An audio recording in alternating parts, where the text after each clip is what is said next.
Hello and welcome to World Talks here on TVP World. I'm your host, Marie Cato.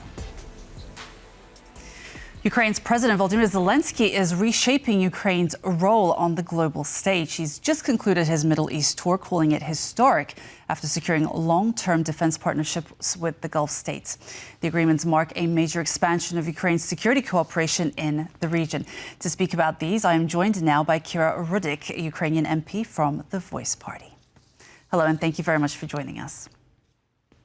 Hello, Marie, and thank you so much for having me. So President Zelenskyy toured Saudi Arabia, the UAE, Qatar and Jordan over the weekend, with Kyiv also signaling talks with other countries on future partnerships. What do you make of this trip?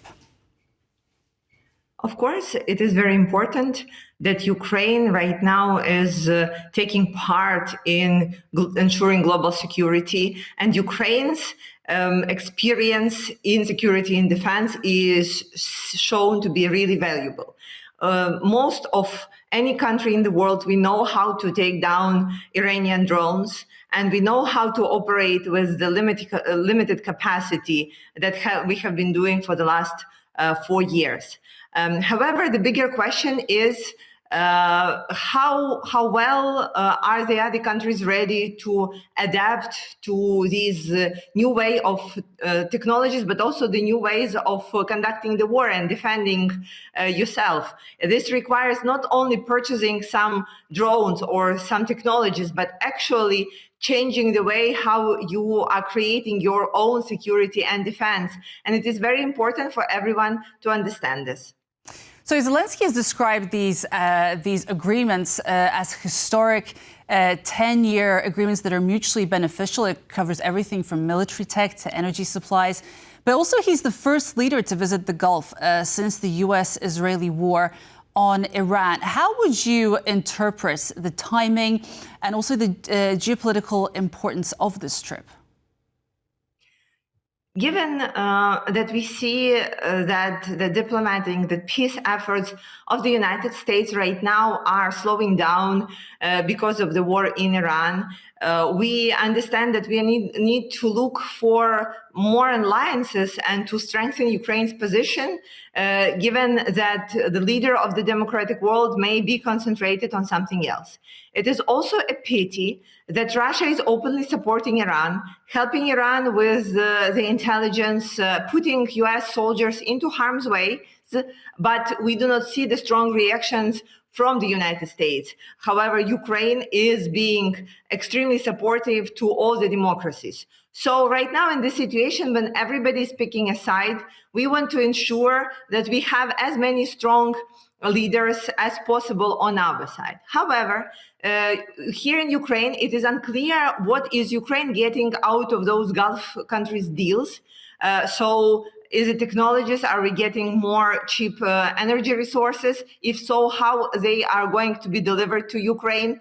So there are many questions, and in Ukrainian society, there are still questions about the Gulf countries. We have seen that they have taken sort of a neutral position when Russia attacked us, especially given that United Arab Emirates has been a place where so many Russians moved and so many Russian money moved.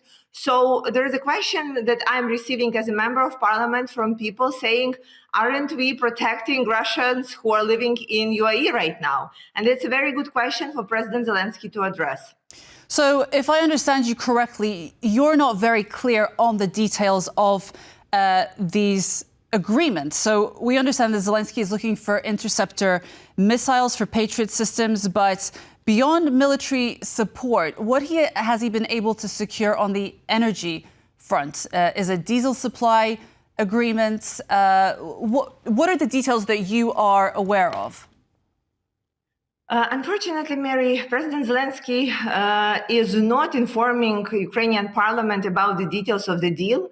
And it has been like that beforehand. And though we are a parliamentary presidential republic, there are many things that are concentrated in his hands. So we learn about the details of the deal, same as you from the news, which is really unfortunate.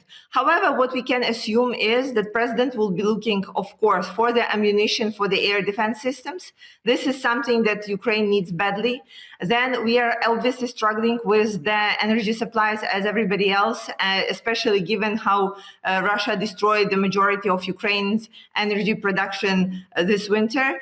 And of course, we are not the country that has been escaped of this high raise of the prices for the energy resources and for the gas and oil.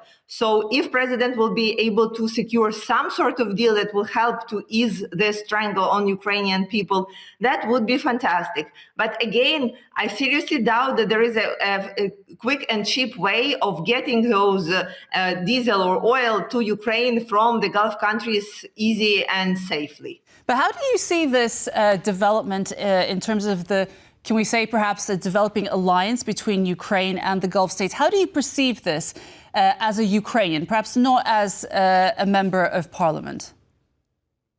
I think we should be looking for friends whenever we can. And we have seen that global hegemony of the United States doesn't seem to work anymore. So obviously we support finding friends wherever they can be found, especially given that this opportunity that our experience gives us needs to be exhausted, needs to be used.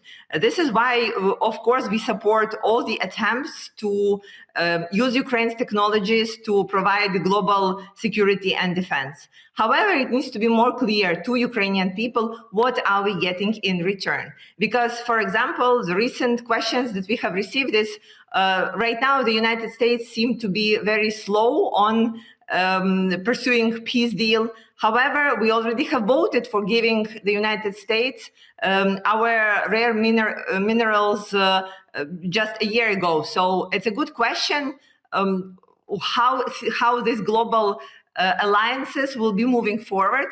And we have been burned, so we need to make sure that President is making those decisions really clearly and being open with Ukrainian people.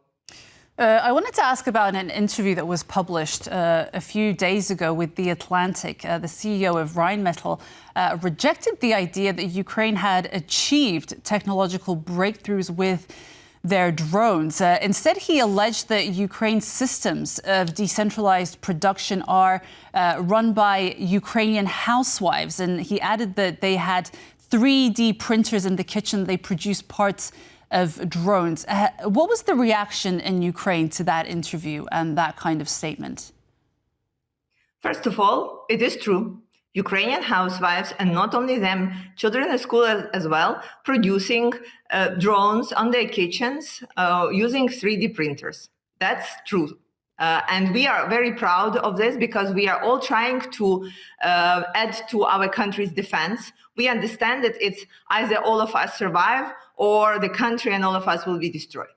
However, it was, of course, very unpleasant to hear this from the head of Rheinmetall, perhaps because it feels like an owner of a stable when the first automobile appeared. The war has changed.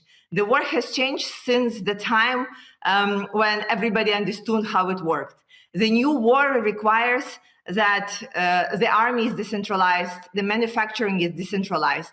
The war is different because your enemy can exhaust you if you are trying to take down the $100,000 drone with a $3 million missile. And Ukraine has gotten through this path, and no other country as of right now has done it as well. So perhaps it's just a feeling that there is something new coming on that is really unfortunate for the old weapons manufacturers. And we completely understand it. However, I think it does not allow head of Rheinmetall to be talking so dismissively about the brave Ukrainian people who are working tirelessly every day and night. And if our innovations were not needed by anyone, why would, again, President Zelenskyy be then in the Gulf countries, having those deals being signed and having generally the whole world coming to Ukraine and asking for our technologies to be shared and to be transported? So I think we will see within the next couple of years who was right. But yeah, indeed, it was really unpleasant. And in Ukraine, we created many, many memes about that. And I think people started having even more pride about having 3D printers and printing particles for the drones. I wanted to ask about this developing relationship, or perhaps should we say alliance, between Ukraine and the Gulf states. Do you think that this will perhaps allow Ukraine to pivot a little bit, perhaps be a little bit less dependent on the US in the years to come?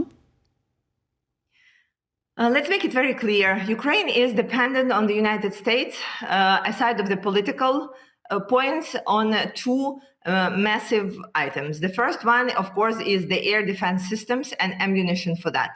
Nobody in the world, including Gulf states, is producing Patriot missile systems. So we can perhaps get some resale from the Gulf states, but we still will have to rely on the United States on that. Second point, of course, it is intelligence that we are getting from the United States. And you remember how painful it was for us when they have stopped it for a couple of days. So I think perhaps the coalition or the alliance can be on a different level. Perhaps we can get some needed influx of money to the country, or create mutual drone procurement or creation of the drones, drone manufacturing. But there is no way that Gulf countries or any other countries will be able to replace the United States as it is. This is indeed unfortunate, but this is their reality. Plus, Gulf states will have to make their point about their relations with Russia, because you have seen they have been pretty neutral at the beginning of full-scale invasion. Right now, I hope they see what we see, that we are fighting the same enemy. But again, it will be very hard to have a trustworthy partners if these partners will still be relating with Russia. Okay. Kyra Rudyk, Ukrainian MP of the Voice Party in Ukraine, thank you so much for joining us today. Thank you. And that's a wrap for World Talks. Thank you so much for joining us, and we'll see you very soon on TVP World. Goodbye.